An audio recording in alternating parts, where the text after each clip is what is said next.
इसलिए नाम जप करो, पवित्र आचरण से रहो। शिखा जी दिल्ली से। राधे राधे महाराज जी। महाराज जी मेरी भी दोनों किडनियां खराब है, कहीं ना कहीं मैंने इसको स्वीकार कर लिया है। महाराज जी ये कह रहे हैं कि आप विचलित हो जाते हैं जब शरीर बिल्कुल साथ नहीं देता। नाम जप करने का तो प्रयास कर रही हूँ, बट आपका प्रवचन सुनती हूँ तो ठीक रहती हूँ। फिर महाराज जी इस स्थिति में महाराज जी कैसे? देखो किसका है, एक बार तो ये स्वीकार करना कि मुझे मरना है, ठीक है, राइट टाइम मरना है, जब मरना है, बीच में मरना नहीं। और राइट टाइम में मरने के लिए किडनी हो या ना हो, दोनों बात समझो।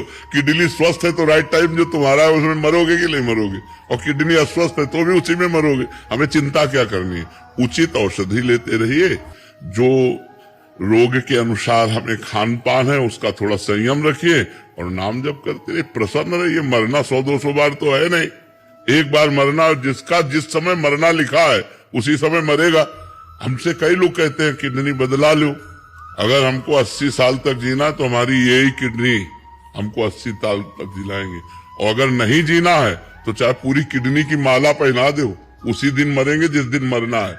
क्या चिंता करनी यार, बचपन से जो ज्ञान प्राप्त करते रहे, अब हम ये डर जाए किडनी हमारी फेल हो गई, मृत्यु आएगी, डर ये नहीं है। ये सब प्रपंच नहीं, नाम जप करो। हाँ, उस किडनी के अनुसार भोजन करो, डॉक्टर से जानकारी ले लो जो भोजन है, तो उससे परेशानियां कम होंगी। और नाम जप करो, जिस दिन जाना है उसी दिन जाना है। इसका नाम मृत्यु लोग है, सब मरेंगे, तुम ही थोड़ी मरना है। शरीर को तत्कालिक कष्ट जो होता है, अरे भयानक कष्ट है, हमको इस समय तुम्हारे सामने भयानक कष्ट है, लेकिन हम भगवान के हैं इसलिए हम मुस्कुराते रहते हैं, कभी भी शिकायत नहीं करेंगे। अरे प्यारे, जो तूने दिया दुख या सुख सराह सराह करके उसे हम भोगे। प्यार करो भगवान से तो अभी मस्ती आ जाएगी, शरीर से प्यार करोगे तो क्या है, फिर तो रोना ही पड़ेगा। भगवान से प्यार करो, अभी मस्ती आ जाएगी। हम मस्त क्यों रहते हैं? क्योंकि प्रभु से जुड़े हैं।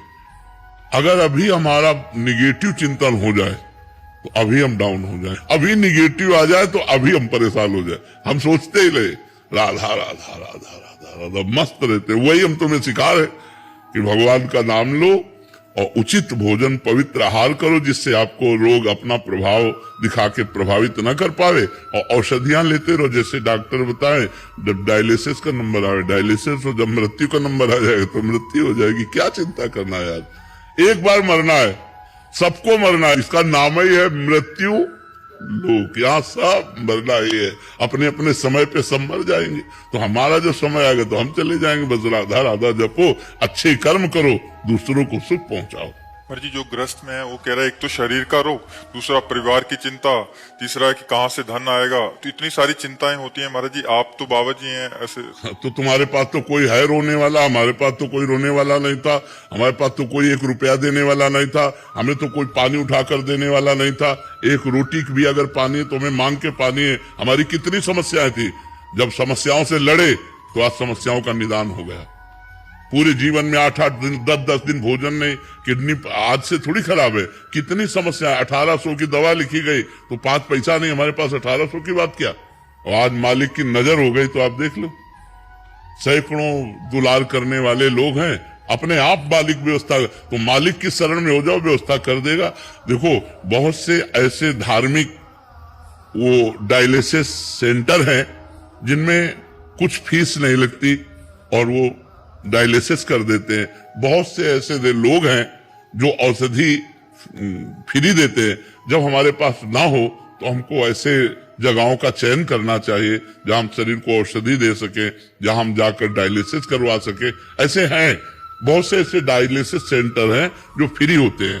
तो हमें लगता है कि समस्या हम दिमाग में न रखें, भगवान के ऊपर छोड़ दे तो व्यवस्था कर देंगे। जब मेरे पास पानी देने वाला नहीं, 1 रोटी नहीं, 1 इंच रहने की जगह नहीं, 1 रुपया नहीं, मात्र हमें लगता है 15 वर्ष पहले की बात है, वो आज भगवान ने हर व्यवस्था कर दी। तो वो भगवान तुम्हें देख रहा है। तुम्हें जब तक भगवान पर विश्वास नहीं तब तक ये बात है, जिस दिन विश्वास हो जाएगा वो ऐसे मिला देगा कि सब काम बन जाएंगे, सब बात बन जाएगी। आकाश जिंदल जी। महाराज जी श्री हरिवंश महाराज जी। महाराज जी यदि हम अच्छे कर्म करते समय ये भाव रखें कि भगवान देख रहे हैं और इससे हमें अच्छा फल मिलेगा, तो अच्छे फल का लालच का क्या उस कर्म का आध्यात्मिक मूल्य कम कर देता है? नहीं, उत्साह बढ़ता है, इससे उत्साह बढ़ता है हमारा, और भगवान के सानिध्य का भाव आना ये अध्यात्म की बहुत अच्छी उन्नति के लिए वृत्ति है। मैं जो कर्म कर रहा हूँ वो सर्वेश्वर भगवान देख रहे हैं और उसका फल अवश्य मिलता है। अवश्य में वो भोक्तव्यम कृतम कर्म शुभाशुभम। कृतम माने किया हुआ गंदा कर्म या अच्छा कर्म, शुभ अशुभ कर्म दोनों का फल अवश्य मिलता है, क्योंकि ईश्वर देख रहा है। वो शास्त्र शीर्षा पुरुषा सहस्राक्षा शास्त्रपात, वो सहस्राक्षा वो हजारों नेत्रों वाला है, वो अनंत नेत्रों वाला है। जहां तुम हो वहां वो है, और जो तुम कर रहे हो वो देख रहा है। उसको किसी की साक्षी या गवाही की जरूरत नहीं है, और हम जो अच्छा कर्म कर रहे हैं उसका अच्छा फल मिलेगा, ऐसा भाव रखना उत्तम है। इसमें अध्यात्म में कोई हानि होने वाली नहीं है।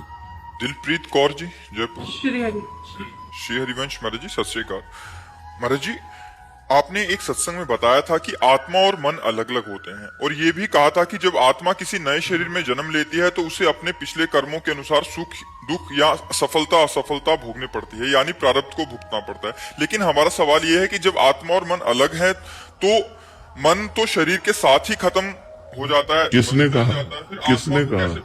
ये किसने कहा कि मन खत्म हो जाता है? मन खत्म हो जाए तो मोक्ष की प्राप्ति हो जाए।